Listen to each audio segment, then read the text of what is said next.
Perhaps the biggest impediments to the exercise of the occult powers native to the human condition is our lack of willingness to acknowledge these powers for what they are, and our lack of attention and focus on understanding, developing, and exercising them. When extraordinary circumstances arise, and we actually concentrate our minds, things may take place that we do not associate with the direct action of our minds.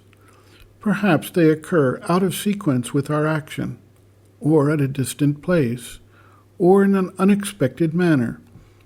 One way or the other, we fail to see the cause and effect relationship, and thus we deny the reality of the action itself. It takes serious effort of observation and training to both identify and employ these powers in a fully effective and powerful manner. Written questions put to the mother, then a sub-question. Quote, without conscious occult powers, is it possible to help or protect from a distance somebody in difficulty or danger? If so, what is the practical procedure? What can thought do? End quote.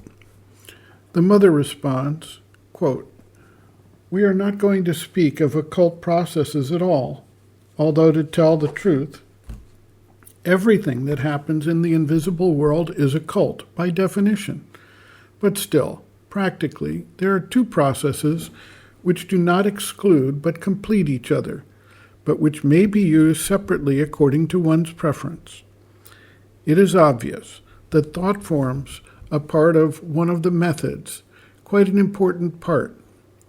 I have already told you several times that if one thinks clearly and powerfully, one makes a mental formation, and that every mental formation is an entity independent of its fashioner, having its own life, and tending to realize itself in the mental world. I don't mean that you see your formation with your physical eyes, but it exists in the mental world. It has its own particular independent existence.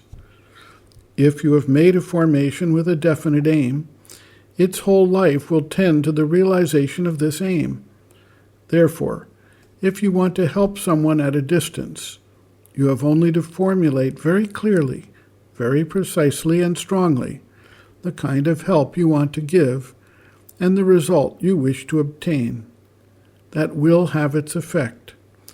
I cannot say that it will be all-powerful, for the mental world is full of innumerable formations of this kind, and naturally they clash and contradict one another. Hence, the strongest and the most persistent will have the best of it. Now, what is it that gives strength and persistence to mental formations? It is emotion and will. If you know how to add to your mental formation an emotion, affection, tenderness, love, and an intensity of will, a dynamism, it will have a much greater chance of success. That is the first method. It is within the scope of all those who know how to think, and even more of those who know how to love. But as I said, the power is limited, and there is great competition in that world. Therefore, even if one has no knowledge at all but has trust in the divine grace, if one has the faith that there is something in the world like the divine grace, and that this something can answer a prayer, an aspiration, an invocation, then, after making one's mental formation, if one offers it to the grace and puts one's trust in it, asks it to intervene, and has the faith that it will intervene, then indeed one has a chance of success. Try, and you will surely see the result. End quote. Reference, Sri Aurobindo and the Mother, Powers Within, Chapter 2, Power of Thought, pages 18 to 19.